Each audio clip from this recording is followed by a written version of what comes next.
ನಮಸ್ಕಾರ ನನ್ನೆಲ್ಲ ಪ್ರೀತಿಯ ವೀಕ್ಷಕ ಬಂಧುಗಳಿಗೆ. ನೆಲ್ಲಿಕಾಯಿ ಉಪ್ಪಿನಕಾಯಿ ನೋಡುವಾಗಲೇ ಬಾಯಲ್ಲಿ ನೀರು ಬರುತ್ತೆ ಅಲ್ವಾ.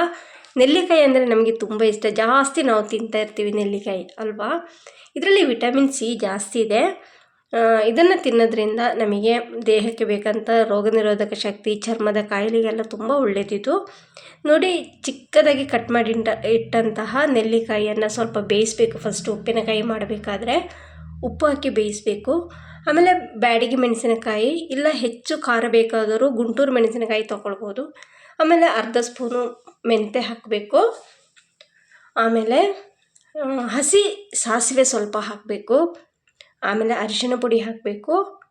ಆಮೇಲೆ ಇಂಗು ಸ್ವಲ್ಪ ಹಾಕಬೇಕು. ನೋಡಿ, ಸ್ವಲ್ಪ ಬೇಯಿಸಿದಂತಹ ನೆಲ್ಲಿಕಾಯಿ ಪೀಸ್ಗಳು.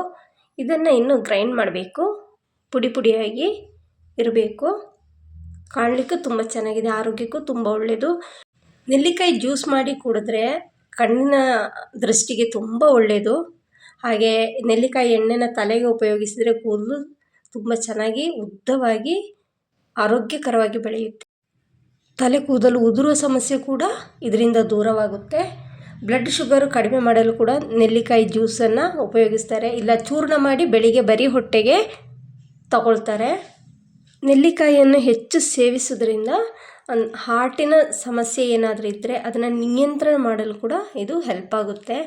ನೋಡಿ, ಪುಡಿ ಹಾಕಿ ಚೆನ್ನಾಗಿ ಕಲಿಸ್ಬೇಕು. ಉಪ್ಪಿನ ನೀರು ಅಂದರೆ ಅದರಲ್ಲೇ ಬೇಯಿಸಿದ ನೀರು ಉಂಟಲ್ಲ, ಬೇಕಾದಷ್ಟು ಸೇರಿಸಿ ಅದನ್ನು ಒಂದು ಹದಕ್ಕೆ ತರಬೇಕು. ಆಮೇಲೆ ಒಗ್ಗರಣೆ ಮಾಡಬೇಕು. ಒಗ್ಗರಣೆಗೆ ಸಾಸಿವೆ, ಕರಿಬೇವು, ಇಂಗು ಸ್ವಲ್ಪ ಹಾಕಿ ಒಗ್ಗರಣೆ ಮಾಡಬೇಕು. ಇದಕ್ಕೆ ತೆಂಗಿನೆಣ್ಣೆ ಉಪಯೋಗಿಸಿದರೆ ತುಂಬ ಟೇಸ್ಟಿಯಾಗಿರುತ್ತೆ, ಹೆಲ್ದಿಯಾಗೂ ಇರುತ್ತೆ, ಘಮ ಘಮ ಅಂತ ಪರಿಮಳನೂ ಇರುತ್ತೆ. ನೆಲ್ಲಿಕಾಯಿ ಉಪ್ಪಿನಕಾಯಿ ಯಾವ ರೀತಿ ಮಾಡೋದಂತ ಈ ವಿಡಿಯೋದಲ್ಲಿ ನೋಡಿದ್ರಲ್ಲ. ನಿಮಗೆ ಇಷ್ಟ ಆಯಿತಾ? ಇಷ್ಟ ಆದರೆ ಲೈಕ್ ಮಾಡಿ, ಕಮೆಂಟ್ ಮಾಡಿ, ದಯವಿಟ್ಟು ಶೇರ್ ಮಾಡಿ. ನಿಮ್ಮ ಪ್ರೀತಿ ವಿಶ್ವಾಸ ಕೊನೆಯವರೆಗೂ ಇದೇ ರೀತಿ ಇರಲಿ ಅಂತ ನಾನು ಆಶಿಸ್ತಾ ಇದ್ದೇನೆ.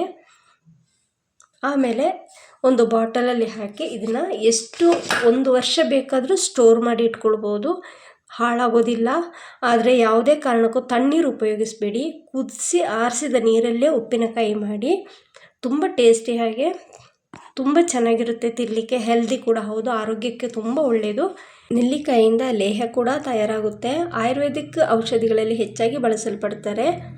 ಹಾಗೆ ಈ ವಿಡಿಯೋ ನಿಮಗೆ ಇಷ್ಟ ಆಯಿತು ಅಂದ್ಕೊಳ್ತಾ ವಿಡಿಯೋ ನೋಡಿದ್ದು ತಮಗೆಲ್ಲರಿಗೂ ಪೂರ್ವಕವಾಗಿ ಧನ್ಯವಾದಗಳನ್ನು ಹೇಳ್ತಾ ಇದ್ದೇನೆ. Thank you.